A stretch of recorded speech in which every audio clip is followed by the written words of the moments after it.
Almuerzo gratis. Hola gente, espero que hayan tenido una buena semana. Acá estoy con Mariana. Buenas, ¿cómo andan? Y con Leandro, que lamentablemente está sin luz, así que aparece por línea telefónica. Leandro. Vía coaxil. ¿Viste? Vos lo votaste a Alberto, pensabas que te iba a llenar la heladera. ¿Sí? La heladera la tenés vacía. Y no solo eso, ahora estás a oscuras. La semana La pasada, heladera no funciona. la semana pasada hablamos de tecnología y política. Esta semana ganó la política, parece, porque la tecnología no jugó en contra. Yo igual confío, yo todavía tengo la esperanza de que me llene la heladera. Hay que ver con qué, Alberto. ¿no? Ese es otro temita. Metiendo plata, quizás pongo los billetes en la heladera, qué sé yo. Es lo que está haciendo.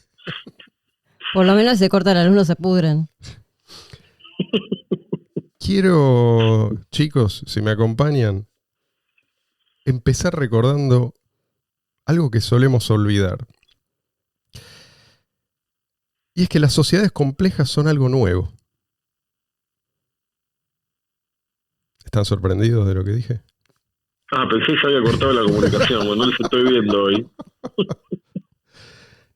¿Qué quiero decir? La No, revolución... dijiste, olvidamos, te estoy recordando. La revolución neolítica, ¿sí?, que hizo posible la existencia así de grandes asentamientos humanos permanentes, tuvo lugar hace más o menos unos 10.000 años. No en todos lados al mismo tiempo, pero digamos que aproximadamente 10.000 años atrás, en buena parte del mundo empezaron a darse estos cambios. Pero 10.000 años no es nada. Y biológicamente estamos mucho mejor preparados para entornos que no tienen nada que ver con un pueblo o con una ciudad. Por ejemplo, no estamos preparados para tener a nuestra disposición alimentos listos para ser consumidos instantáneamente, sin esfuerzo, en todo momento, y encima en una variedad que sería inconcebible o habría sido inconcebible, no digamos para el hombre de la edad de piedra, yo diría para ningún ser humano que haya vivido antes de la revolución industrial.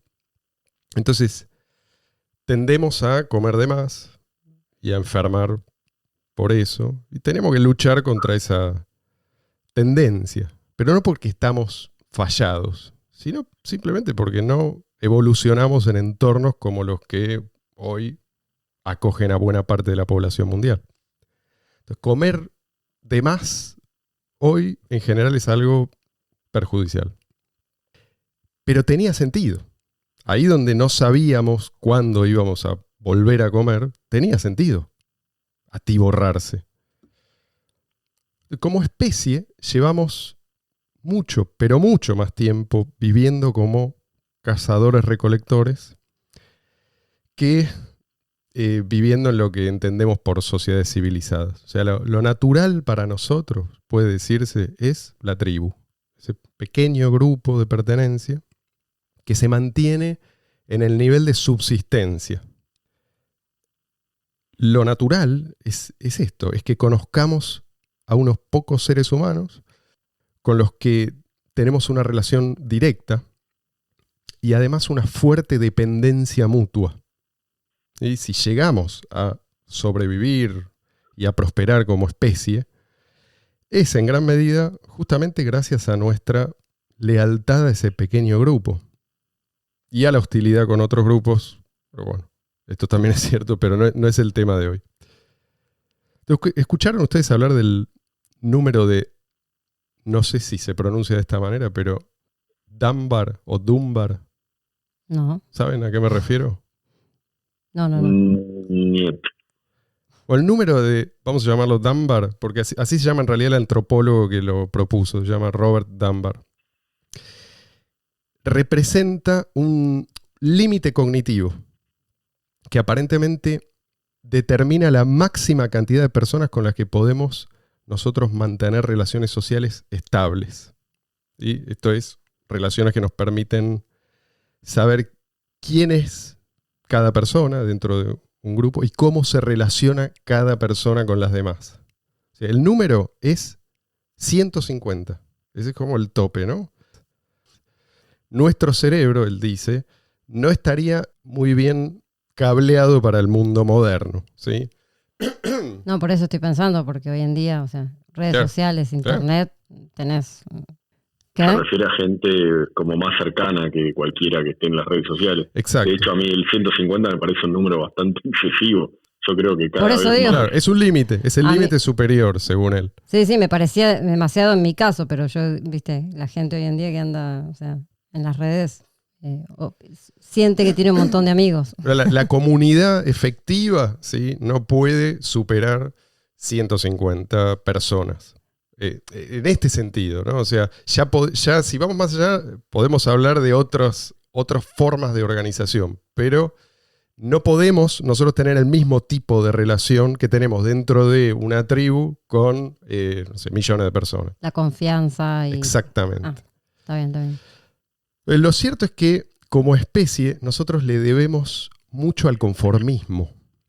El conformismo tiene mala prensa, pero digo, le debemos mucho al conformismo con las normas de la tribu, ¿sí? Que solían ser poquitas y muy simples, pero a la vez eran casi inviolables. Eran para ellos algo como, si tuviéramos que hacer un paralelo, sería para nosotros algo como la ley de gravedad. O sea, no podés ir contra la ley de gravedad. Para ellos esto era más o menos estaba a un mismo nivel. No había una gran diferencia entre la ley natural, ¿sí? y la ley humana. Por eso es tan difícil librarse del conformismo, aun cuando el status quo muchas veces es claramente perjudicial para todos, ¿sí? Para los hombres primitivos, desafiar esas normas era, bueno, sí, era tan peligroso como lo sería hoy para nosotros tirarnos de un piso 20, ¿sí? Para desafiar la ley de gravedad. En el mejor de los casos, para el rebelde primitivo, eso terminaba en muerte genética, o sea, le resultaba imposible reproducirse a cualquiera que era visto como un marginal o un rebelde. Y en el peor de los casos terminaba en muerte literal, violenta, ¿sí? Por atreverse a desafiar el status quo. Así que puede decirse que la selección natural se ocupó de grabar en nuestros genes cierta predisposición al gregarismo. Igual los avances también, o sea, en realidad los avances también se deben a el inconformismo, por otro lado. O sea, es como una cosa que tiene dos platillos de la balanza. Absolutamente. Los exploradores, o los inventores, o las grandes revoluciones. Sí. Pero tienen que darse ciertas condiciones culturales para que el inconformista pueda sobrevivir. Pero esto es algo nuevo. Que el inconformista sobreviva es algo nuevo. A eso me refiero, ¿sí? O sea, el que no le sigue la corriente al grupo que le tocó en suerte, muere. Esta solía ser la norma y fue la norma durante cientos de miles e incluso millones de años.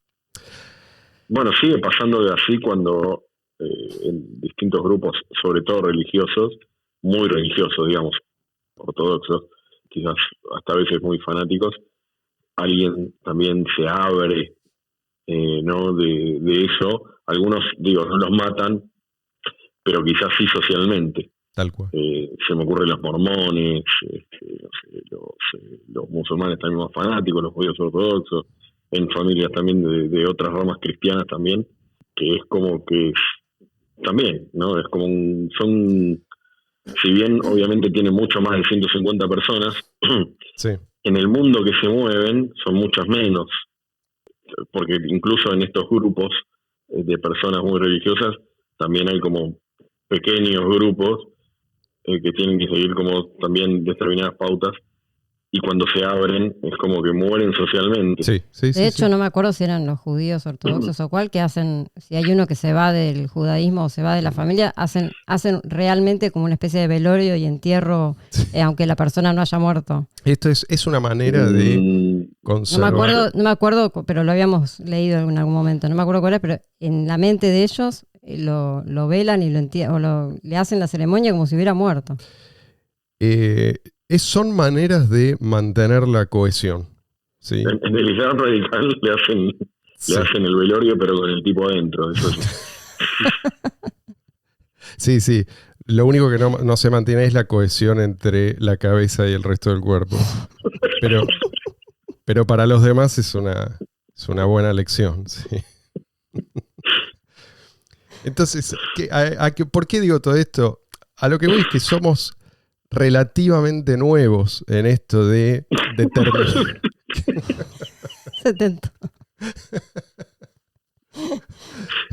Perdón.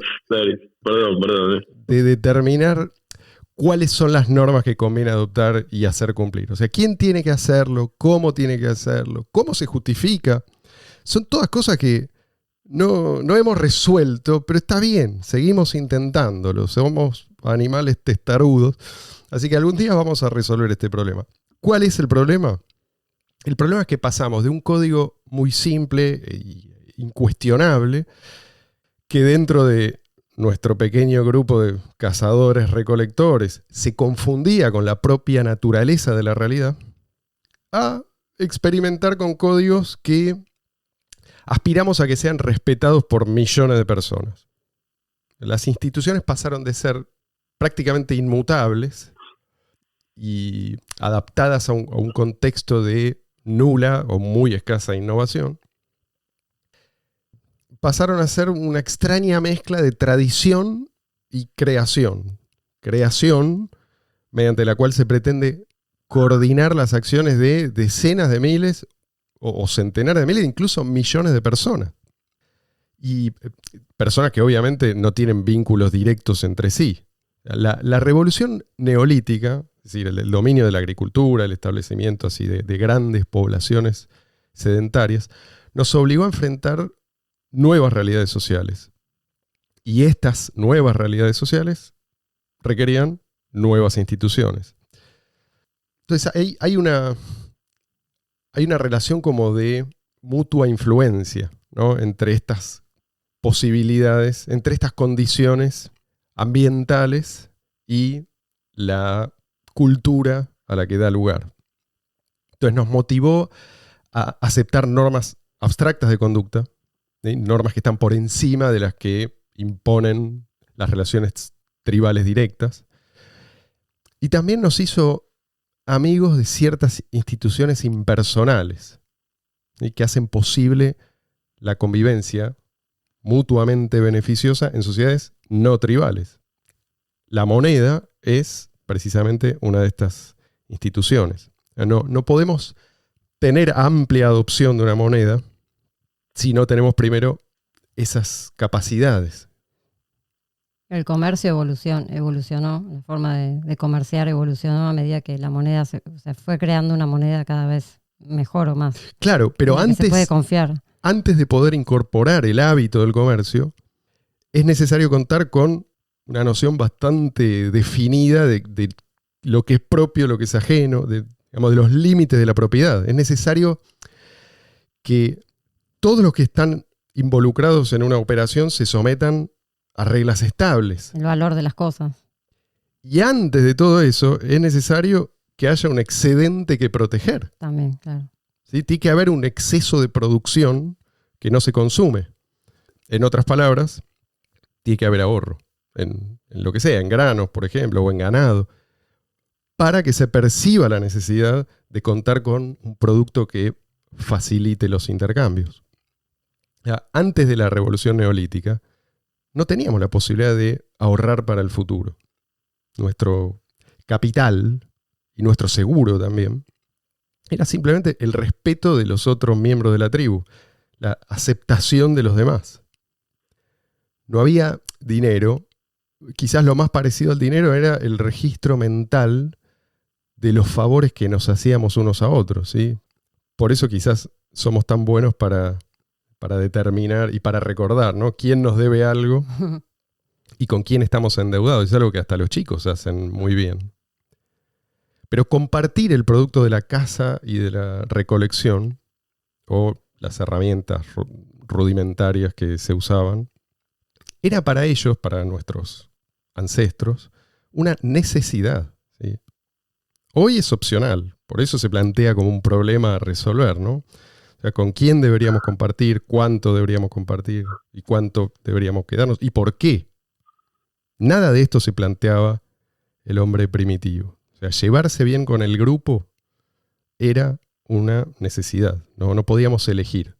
Después en algún momento también se dieron cuenta de las dificultades o de las limitaciones del trueque, porque, o sea, la moneda surge justamente porque el trueque tiene muchas limitaciones. Sí. Bueno, hay quienes postulan que en realidad no hubo una etapa previa a la moneda durante la cual el trueque era la norma. No, pero digo que la moneda vino definitivamente a reemplazar al trueque, sí, por las dificultades que el trueque mismo... Bueno, lo que plantean estos antropólogos es que no era exactamente el trueque, nunca hubo trueque a una escala, está bien, sino que en realidad eran estos favores mutuos, ¿sí? Esta deuda, digamos, primitiva, lo que la moneda vino a reemplazar. Es como un registro de esta deuda más preciso. Esa necesidad vino a cubrir. Entonces, no podíamos, en aquel entonces, elegir a la gente con la que nos relacionábamos. Hoy es posible. Hasta cierto punto es posible elegir, si cabe el término, la propia tribu. Y esto también es un desafío. Bueno, la libertad siempre implica desafíos, pero es importante entender que no es que en la Edad de Piedra eran todos más solidarios, ¿sí? Además de que no había manera segura de almacenar por largos periodos de tiempo lo poco que sobraba. Además de eso, el que no compartía quedaba aislado, ¿sí? Y quedar aislado significaba, casi con seguridad, morir en poco tiempo. O sea, era una cuestión de supervivencia. No había mucho conflicto porque este tipo de conflictos se extinguía muy rápido. El conflicto entre libertad individual, ¿sí? La autodeterminación de cada persona y el colectivo es algo que solo puede existir si primero hay conciencia de que uno tiene posibilidades más allá de lo que el propio grupo impone. Hoy, hasta cierto punto, podemos evaluar las normas y determinar si son o no válidas. El tema es que esto llevó a mucha gente a pensar que podemos simplemente crear normas nuevas basándonos en nuestros ideales y así moldear la sociedad como nos plazca. Hay dos vertientes en realidad. Por un lado están los primitivistas, ¿sí? Que romantizan ese pasado distante y ven las culturas más avanzadas como manifestaciones de una humanidad degradada. Bueno, para estos equivocamos el camino ya en el Neolítico, ¿sí? Y uno se pregunta por qué no se van a vivir. Nos pasamos un poquito. Claro, ¿qué retroceder? ¿Cómo hacemos ahora? Pero ellos pueden retroceder y no lo hacen, ¿no? ¿Por qué no se van a vivir a la selva recóndita? Si tanto les gusta en lugar de quejarse en internet. Pero bueno, es otro tema. Después están los marxistas. Ellos buscan reanimar esa supuesta armonía primitiva mediante la ingeniería social. De ahí viene esto de la solidaridad impuesta desde arriba. De ahí vienen las intromisiones más brutales en las relaciones humanas. Y no me refiero solo a las más obvias. Un ejemplo de esto que a mucha gente se le escapa es la manipulación de la moneda, ¿sí? Supuestamente para el bien de todos. Obviamente ellos no se preguntan qué es la moneda. Para ellos es algo sucio. Por ahí es necesario en una etapa de nuestra evolución hacia la utopía marxista, pero que eventualmente hay que eliminar, ¿sí? Hay que eliminarlo para liberarnos de la opresión de las fuerzas del mercado. Y es llamativo porque ellos ven a la moneda como un instrumento de dominación, cuando en realidad es gracias a la moneda que nos liberamos de la tiranía de la tribu.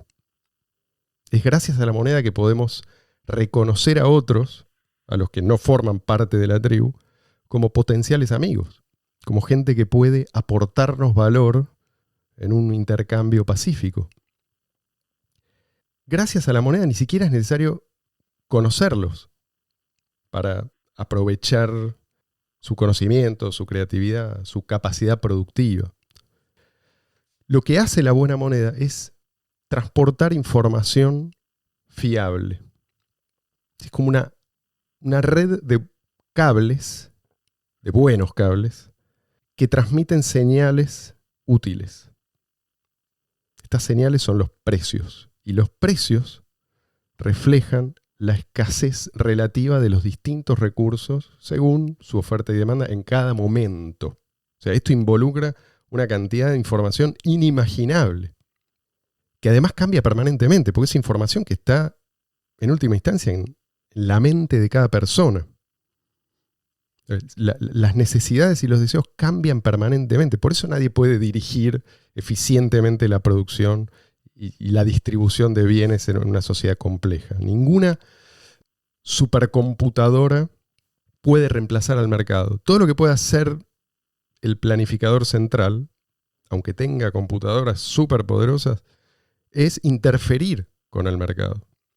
O sea, reemplazar nuestras preferencias por sus preferencias. O mejor dicho, reducir nuestra capacidad de expresar nuestras preferencias y lograr nuestros objetivos para imponer él los suyos. Y así es como nos empobrecen, o como impiden el proceso de enriquecimiento de una sociedad. O como las cosas pierden, o sea, son de menor calidad o de menor... Muchas veces hablan del afán de lucro como algo terrible, algo que es el peor de los males. Y yo siempre pienso, no sé, cualquier negocio, una peluquería. No es un lugar que frecuento mucho, pero bueno. Se nota, te voy a decir. Pero bueno, una peluquería. A la hora de elegir... Acá no se ven las rastas de Mariana. A la hora de elegir, yo, si tengo que elegir, voy a ir a una peluquería donde haya una persona que tiene un negocio que lo puso pensando en que va a ganar plata y que está invirtiendo en eso, y no a una peluquería que tiene todas las tijeras oxidadas, que me tengo que dar, qué sé yo, la antitetánica antes de entrar, ponele. O uno que lo hace por caridad, y entonces salgo y si con suerte salgo con el pelo mal cortado, y si no, por ahí sin una oreja, ¿no? O sea, estilo Van Gogh. Entonces, lo que digo es, el tipo Cortame como Van Gogh si le mostrás el autorretrato. Entonces, lo que digo es, el afán de lucro es algo que siempre es bueno. El problema no está en el afán de lucro. El afán de lucro te va a motivar a dar un mejor servicio, a fabricar un mejor producto, porque sabes que eso después lo vas a vender y vas a ganar plata con eso. Si no, no lo harías. Sí, yo desde que aprendí todas estas ideas, ¿no?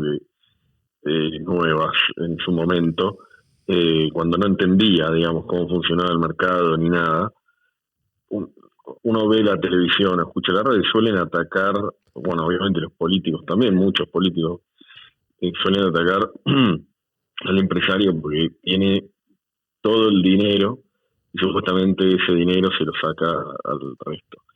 Y es un argumento bastante que apoya muchos, ¿no? Yo digo, pero cuando se ataca a ese tipo y se lo castiga con más impuestos o lo que sea, y muchas veces lo obligan a cerrar o reducir personal o reducir los bienes que ofrece, digo, en realidad a él no tanto, porque él, digamos, ya el dinero lo hizo, el que están atacando más es al consumidor. O sea, antes yo también miraba, digamos, la plata que tenía ese hombre, pero digo, esa plata se la dieron porque evidentemente hacía las cosas bien, se la di yo, se la dio él.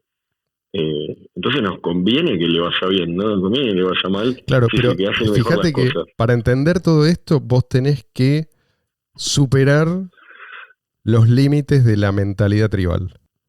¿Sí? Sí, hay alguien que puede... es posible establecer una relación de mutuo beneficio con alguien que yo no conozco y que no me conoce, ¿sí? No nos amamos, pero podemos de todas maneras beneficiarnos mutuamente. Hay un salto ahí. Sí.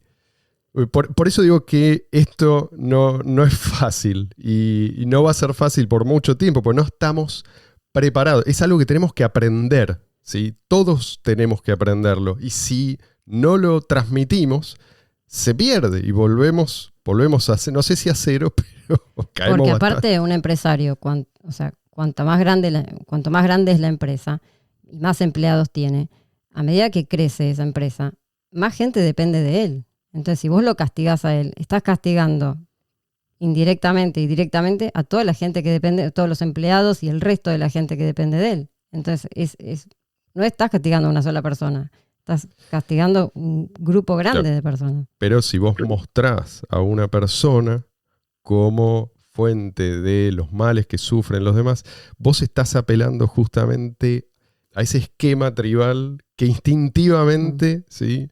podemos reconocer. Después podemos rechazarlo, pero solamente si hicimos el esfuerzo de entender que esto no se aplica a una sociedad, a una sociedad compleja. Es decir, no es lo mismo la escala tribal que la escala de una cultura más avanzada o de una civilización.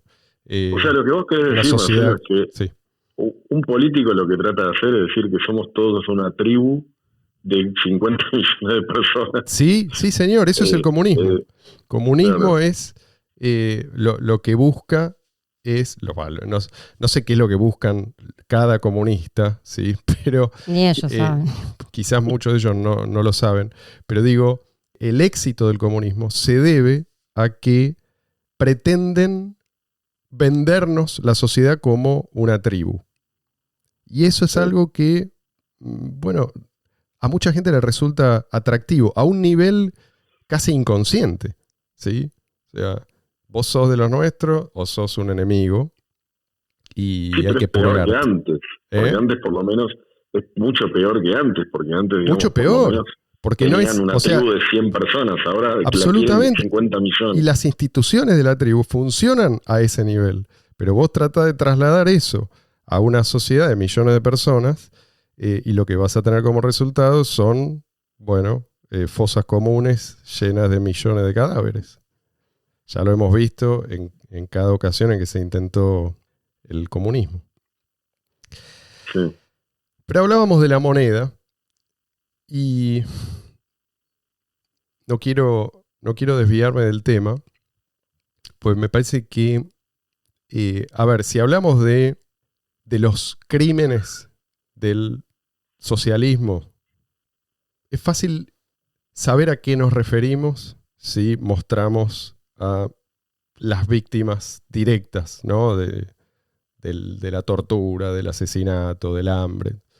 Pero esto es más sutil, ¿sí? Nosotros somos víctimas del socialismo en materia de moneda, ¿sí? Tenemos instituciones socialistas. La moneda que tenemos, que usamos, incluso la mejor de las monedas fiat, es mala moneda, ¿sí? Es moneda que se emite para beneficio de los emisores, no para beneficio de los usuarios. Por más que a eso lo llamen capitalismo, porque desde el progresismo bueno, siempre llaman. Ahí está el truco, ¿no? La mala moneda, y esto no hay que cansarse de señalarlo, no produce nada, no construye nada, no crea valor, sino todo lo contrario, lo destruye, ¿sí? Además, la mala moneda siempre tiende a ser cada vez peor. Cuanto más abusa el Estado de su monopolio sobre la emisión de moneda, más se distorsionan esas señales de las que yo hablaba, las señales que nos permiten asignar mejor los recursos disponibles y aprovecharlos al máximo. Entonces, no es que los recursos sean escasos, el problema es que el Estado impide que circule información fiable acerca de la disponibilidad de los recursos. Cuando el gobierno se mete con la moneda, se mete con nuestras preferencias, con nuestras prioridades, con nuestros proyectos. Limita nuestras posibilidades, nos vuelve más pobres, más dependientes del poder coactivo. Por eso el Estado siempre estuvo y estará en guerra contra la buena moneda. La buena moneda amplía el abanico de opciones que tenemos. La mala moneda lo cierra, ¿sí? Nos tenemos que apurar a usarla para que no se deprecie. Y además nos vemos obligados a hacer lo que le conviene al poder de turno para no perder todo. La buena moneda nos independiza del colectivo, nos permite participar efectivamente de lo común, o sea, votando con nuestras billeteras, por así decir. La mala moneda nos enemista con gente pacífica y nos incita a aceptar los mandatos del poder coactivo como algo inevitable. La buena moneda nos permite cooperar con gente que no forma parte de nuestra tribu y nos ayuda a comprender sus aportes. La mala moneda tiende a aislarnos. La buena moneda nos permite sumar nuestras capacidades, proyectar a largo plazo, progresar.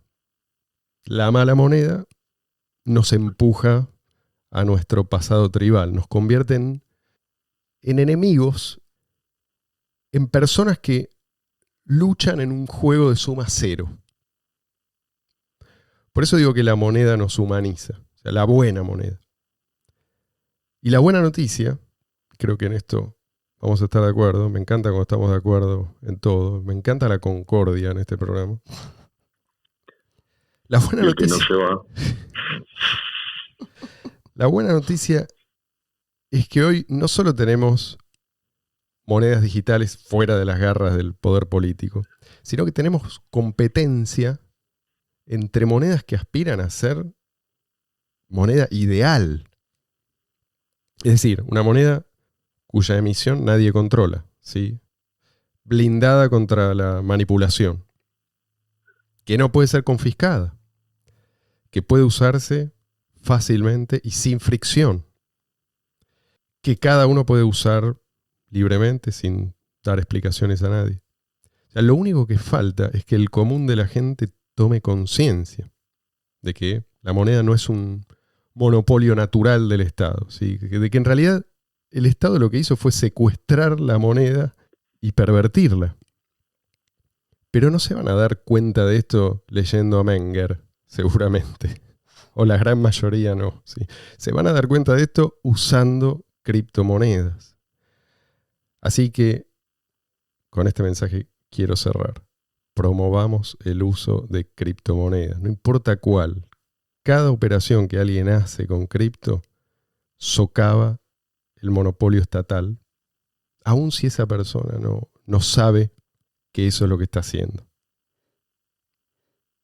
Si no tienen nada que añadir, voy a saludar a nuestros oyentes. Espero que estén bien, que tengan un lindo fin de semana y nos volvemos a encontrar la semana que viene.